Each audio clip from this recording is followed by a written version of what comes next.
ഉയർത്തെഴുന്നേറ്റു, നാഥൻ ഉയർത്തെഴുന്നേറ്റു. പാപത്തിന്റെ കണ്ണുകളെല്ലാം തകർത്തെഴുന്നേറ്റു, ഉയർത്തെഴുന്നേറ്റു. ഒന്ന് ആലോചിച്ച് നോക്കിയാലേ, ഈ പെസഹ വ്യാഴവും ദുഃഖവെള്ളിയും ഈസ്റ്ററും ഒക്കെ ഒരു വലിയ സന്ദേശങ്ങൾ നമുക്കിങ്ങനെ പകർന്നു തരുന്നുണ്ട് ഇല്ലേ? അപ്പോൾ വ്യാഴം മുതൽ ശനി വരെ ദുഃഖത്തിൻ്റെയും ഇരുട്ടിൻ്റെതുമാണെങ്കിൽ ഈസ്റ്റർ ദിനമായിട്ടുള്ള ഞായറാഴ്ച ഉദിച്ച് ഉയരലിൻ്റെതാണ്.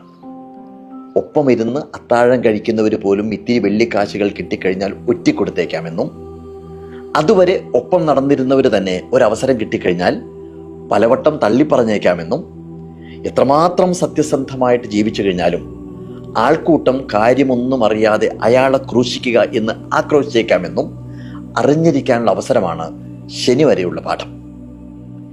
ഈസ്റ്ററിലേക്ക് എത്തുമ്പോൾ മരണതുല്യമായ പതനത്തിലേക്ക് ആരൊക്കെ തള്ളിവിട്ട് കഴിഞ്ഞാലും നമ്മുടെ പാത സത്യത്തിൻ്റെതാണെങ്കിൽ ഇന്നല്ലെങ്കിൽ നാളെ ഉയർത്തെഴുന്നേൽക്കാം എന്നുള്ള വളരെ പോസിറ്റീവായിട്ടുള്ള പാഠമാണ് സന്ദേശമാവുന്നത്.